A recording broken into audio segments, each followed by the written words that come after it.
শুটকি দিয়ে পুঁইশাক দিয়ে রান্না করলে কি খেতে ভালো লাগবে? শৈল মাছ দিয়ে লাউ দিয়ে রান্না করব। জামাই আজকে ঘুরতে নিয়ে যাবে। আসসালামু আলাইকুম, সবাই কেমন আছেন?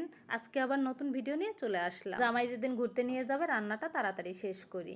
দেখি জামাই কি বাজার নিয়ে আসছে। পুঁইশাক নিয়ে আসছে, লাউ নিয়ে আসছে, কাঁচা আম নিয়ে আসছে, কাঁচা মরিচ নিয়ে আসছে, শুটকি নিয়ে আসছে। এই শুটকি দিয়েই পুঁইশাক রান্না করব। শুটকি কিছুক্ষণের জন্য ঠান্ডা পানিতে ভিজে রাখবো, পরে মাথা কেটে লবণ গরম পানি দিয়ে ভালো করে ধুয়ে নিব। লাউটা এখন কেটে নিব। আর এই লাউটা এত কচি ছিল, কাটতে মনে হয়েছিল কি ধরলেই কাটা হয়ে যায়। আর এই লাউটা শৈল মাছ দিয়ে যখন রান্না করছি, খেতে তো অনেক মজা ছিল। সব কিছু যখন কেটে গুছিয়ে একবারে রান্নাঘরে ঢুকি, তখন রান্না করতে কিন্তু বেশি সময় লাগে না। এই তো লাউটা কাটা হয়ে গেছে, এখন পুঁইশাকগুলো কেটে নিব। আর এই পুঁইশাকের পাতাগুলোও কিন্তু ভালো ছিল। কিছু কিছু সময় না বাজারগুলো আমার জামাই অনেক খারাপ নিয়ে আসে, আর কিছু কিছু সময় এত সুন্দর বাজার নিয়ে আসে, আমার খুব ভালো লাগে। আমরা মহিলারা যখন বাজারে যাই তখন কিন্তু আমরা একটা একটা করে বেছে তারপরে কিনি।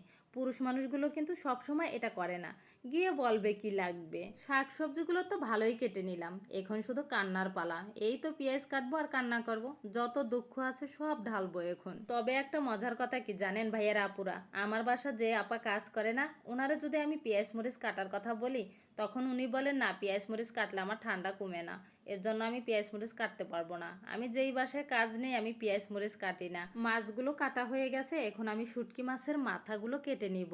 আর এটা পানির মধ্যে ভিজিয়ে রাখার কারণে দেখতেছি যে চাপ দিলে মাথাগুলো ছুটে যাচ্ছে। সব কিছু কেটে গুছিয়ে নেওয়া শেষ, এখন শুধু রান্নার পালা। সব কিছু আমি ধুয়ে নিছি, এগুলো ক্যামেরাবন্দি করি নাই।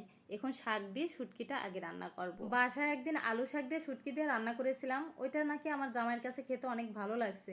পরে আমাকে আরেকদিন রান্না করতে বলছে, তো উনি শুটকি নিয়ে আসছে, আলু শাকটা নিয়ে আসে নাই, পুঁই শাক নিয়ে আসছে। পরে আমি পুঁই শাক দিয়ে রান্না করলাম, এটাও কিন্তু খেতে তত খারাপ লাগে নাই, ভালোই লাগে। সব মশলা কষিয়ে শুটকিটাও একটু ভালো করে কষিয়ে নিয়েছি। এখন আমি দিয়ে দিব পুঁই শাক।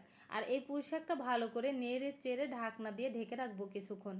তারপরে একটু পানি দিয়ে দিব। ঢাকনা উঠাইয়া দেখবো যে কিরকম হয়েছে। দেখলাম যে একটু একটু পানি আছে, এর মধ্যে আর একটু পানি দিয়ে দিব, বেশি পানি দিব না।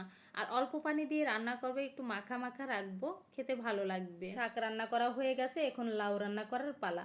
এই তো পরিমাণ মতো তেল, পেঁয়াজ কুচা, মরিচ কুচা এগুলো দিয়ে ভালো করে একটু ভেজে নিব। মশলা দিয়ে দিব। মশলার ভিতরে ছিল জিরা বাটা, রসুন বাটা, পেঁয়াজ বাটা, হলুদ মরিচের গুঁড়া, স্বাদ মতো লবণ। একটু ভালো মতো কষিয়ে মাছটা দিয়ে দিব। মাছটা একটু ভালো করে কষিয়ে নিব, তারপরে দিয়ে দেব লাউ। স্বাদের লাউ বানাইলো মরে বৈরাগী। যাই হোক ভাইয়ারা আপুরা, হুট করে ভিডিওতে ভয়েস দিতে গানটা চলে আসলো। এখন আমার স্বাদের লাউ নেড়ে চেড়ে আমি একটা ঢাকনা দিয়ে ঢেকে দেব। আমি থালাবাটি ধুইতেছিলাম, এর মধ্যে দেখতেছি লাউটা লেগে যাচ্ছে, পানি দিয়ে দিব। যখন রান্না করি তখন মনে করি কি ভয়েসে অনেক কথা বলতে পারবো, এটা বলবো ওটা বলবো। যখন ভয়েস দিতে আসি কোনো কিছুই মনে থাকে না। এই তো ভাতটা ছ্যাঁকা দিয়ে নিব। এখন তরকারিটা আর একটা কড়াইতে ঢেলে নিচ্ছি। আর এই সমস্যাটা কার কার হয় ভয়েস দিতে আসলে ভুলে যাওয়াটা, অবশ্যই কমেন্টস করে জানাবেন। আমার জামাই আমাকে ঘুরতে নিয়ে গেল, কোথায় ঘুরতে নিয়ে গেল সেটা আরেকটা ভিডিওতে বলবো। আমার জামাইয়ের সাথে যখন ঘুরতে গেছি, তখন আমার জামাই বলে, তুমি তো যেই জায়গায় যাও সেই জায়গায় ভিডিও করো, এই জায়গাটাও করো।